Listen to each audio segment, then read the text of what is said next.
Hello friends. स्वागत है आपका हमारे यूट्यूब चैनल आर के हिंदी कहानियों में। आज की कहानी है दादी और बाबा का अनोखा प्यार। दादी और बाबा के कमरे से फिर जोर जोर से लड़ने की आवाज़ें आने लगीं। अम्मा ने मुझे इशारा किया। मैं समझ गई कि मुझे दादी बाबा के कमरे में जाकर उन्हें लड़ने से मना करना है। मैंने दरवाजे पर खड़े होकर इतना ही कहा कि दादी चुप हो जाइए, अम्मा के पास नीचे गुप्ता आंटी बैठी हैं। अभी मेरी बात पूरी भी नहीं हुई कि दादी भड़क गई। हाँ हाँ, मुझे ही कह तू भी, इसे कोई कुछ नहीं कहता, जो आता है मुझे ही चुप होने को कहता है। दादी की आवाज़ और तेज़ हो गई थी और बदले में बाबा उनसे भी ज़ोर से बोलने लगे थे। इन दोनों से कुछ भी कहना बेकार था। मैं उनके कमरे का दरवाज़ा बंद करके लौट आई। दादी बाबा की ऐसी लड़ाई आज पहली बार नहीं हो रही थी। मैंने तो जब से होश संभाला है तब से ही इन दोनों को इसी तरह लड़ते और गाली गलौज करते देखा है। इस तरह की तू मैं इन दोनों की दिनचर्या का हिस्सा है। हर बार दोनों के लड़ने का कारण रहता है दादी की ताश और चौपड़ खेलना। हमारी कॉलोनी के लोग ही नहीं बल्कि दूसरे मोहल्ले के सेवानिवृत्त लोग, किशोर लड़के दादी के साथ ताश खेलने आते हैं। ताश खेलना दादी का जुनून था। दादी खाना नहाना छोड़ सकती थी मगर ताश खेलना नहीं। दादी के साथ कोई बड़ा ही खेलने वाला हो ये ज़रूरी नहीं। वो तो छोटे बच्चे के साथ भी बड़े आनंद के साथ ताश खेल लेती थी। एक दो घंटे नहीं बल्कि पूरे पूरे दिन। भरी दोपहरी हो, ठंडी रातें हों, दादी कभी भी ताश खेलने के लिए मना नहीं कर सकती। बाबा लड़ते समय दादी को जी भरकर गालियां देते, परंतु दादी उन्हें सुनती और कोई प्रतिक्रिया दिए बगैर उसी तरह ताश में मग्न रहती। कई बार बहुत अधिक गुस्सा आने पर बाबा दादी के एक दो छड़ी भी टिका देते। दादी बाबा से ना नाराज होती ना रोती, बस एक दो गालियां बाबा को सुनाती और अपने ताश या चौपड़ में मस्त हो जाती।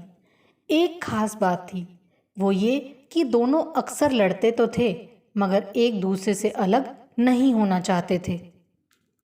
जब दोनों की लड़ाई हद से बढ़ जाती और दोनों ही चुप नहीं होते तो दोनों को चुप कराने के लिए अम्मा इसी बात को हथियार बनाती।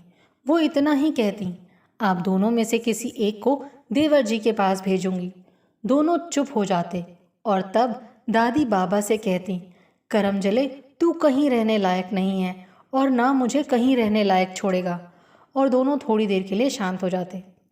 खैर, गुप्ता आंटी तो चली गई थी मगर अम्मा को आज ज़रा ज़्यादा ही गुस्सा आ गया था। सो अम्मा ने दोनों से कहा, बस मैं अब और बर्दाश्त नहीं कर सकती। अभी देवर जी को चिट्ठी लिखती हूँ कि किसी एक को आकर ले जाएं। अम्मा का कहना था कि बाबा हाथ जोड़कर हर बार की तरह गुहार करने लगे। अरे बेटी, तू बिल्कुल सच्ची है। तू हमें ऊपर बनी टपरी में डाल दे, हम वहीं रह लेंगे, पर हमें अलग अलग ना कर। अरे बेटी, आज के बाद मैं अपना मुंह सी लूँगा। अभी बात चल ही रही थी कि संयोग से चाचा आ गए। चाय नाश्ते के बाद अम्मा ने चाचा से कहा, सुमेर, दोनों में से किसी एक को अपने साथ लेकर जाना। जब देखो दोनों लड़ते रहते हैं, ना आए गए की शर्म ना बच्चों का लिहाज।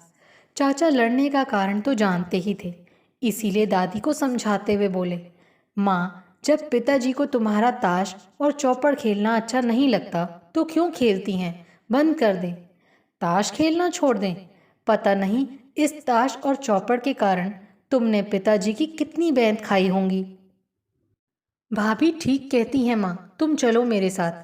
मेरे पास ज़्यादा बड़ा मकान नहीं है, पिताजी के लिए दिक्कत हो जाएगी।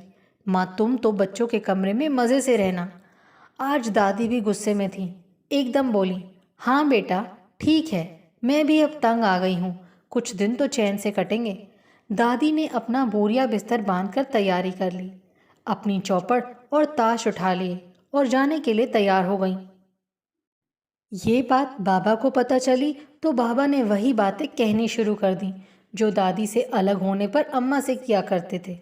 अरे बेटी, मैं मरकर नरक में जाऊं जो तू फिर मेरी आवाज़ सुने। अम्मा के कोई जवाब ना देने पर वो दादी के सामने ही गिड़गिड़ाने लगे। सुमेर की माँ, आप मुझे जीते जी क्यों मार रही हो? आपके बिना ये लाचार बुढ़ा कैसे जिएगा? इतना सुनते ही दादी का मन पिघल गया और वो धीरे से बोली, अच्छा नहीं जाती। दादी ने चाचा से कह दिया, तेरे पिताजी ठीक ही तो कह रहे हैं ना, मैं नहीं जाऊंगी। और दादी ने अपना बंधा सामान, अपना बक्सा, ताश चौपड़ सब कुछ उठाकर खुद ही अंदर रख दिया। चाचा को उसी दिन लौटना था, अतः वो चले गए। शाम को मैं चाय लेकर बाबा के पास गई तो बाबा ने कहा, सिम्मी बच्ची पहले अपनी दादी को दे दे। और फिर खुद ही बोले, सुमेर की माँ सिम्मी चाय लाई है, चाय पी लो। दादी भी वाणी में मिठास घोलकर बड़े स्नेह से बोली, अजी आप पियो, मेरे लिए और ले आएगी। एक बात और बड़ी मज़ेदार थी। जब अलग होने की बात होती तो तू तड़ाक से बात करने वाले मेरे बाबा और दादी आप करके बात करते थे, जो हमारे लिए मनोरंजन का साधन बन जाती थी। लेकिन ऐसे क्षण कभी कभी ही आते थे और दादी बाबा कभी कभी ही बिना लड़े झगड़े साथ बैठते थे। आज भी ऐसा ही हुआ था। ये आप और धीमा स्वर थोड़ी ही देर चला, क्योंकि पड़ोस के मेजर अंकल दादी के साथ ताश खेलने आ गए थे। बाबा की तबीयत खराब हुए कई दिन हो गए थे। दादी को कोई विशेष मतलब नहीं था उनकी तबीयत से। एक दिन बाबा की तबीयत कुछ ज़्यादा ही खराब हो गई। बाबा कहने लगे, आज मैं नहीं बचूंगा।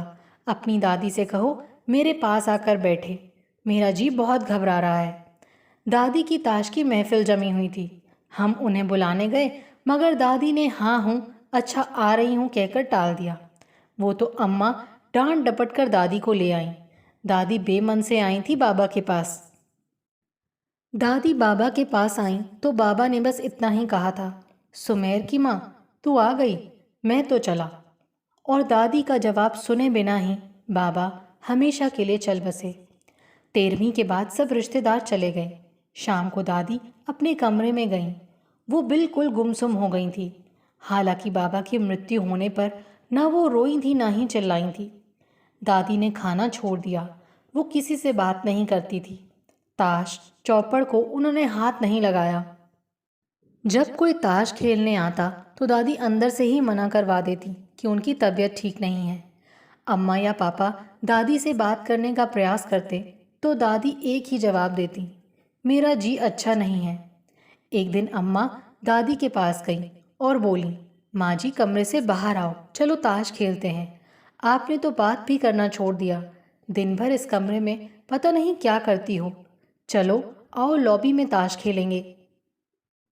दादी के चिर परिचित जवाब में अम्मा ने फिर कहा, माँ जी ऐसी क्या नफरत हो गई आपको ताश से? इस ताश के पीछे आपने सारी उम्र पिताजी की गालियाँ और बैंत खाए।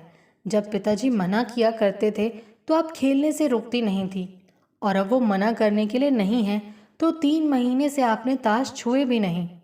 देखो आपकी चौपड़ पर कितनी धूल जम गई है। अब दादी बोली, परसों होंगे 3 महीने, मेरा उनके बिना जी नहीं लगता।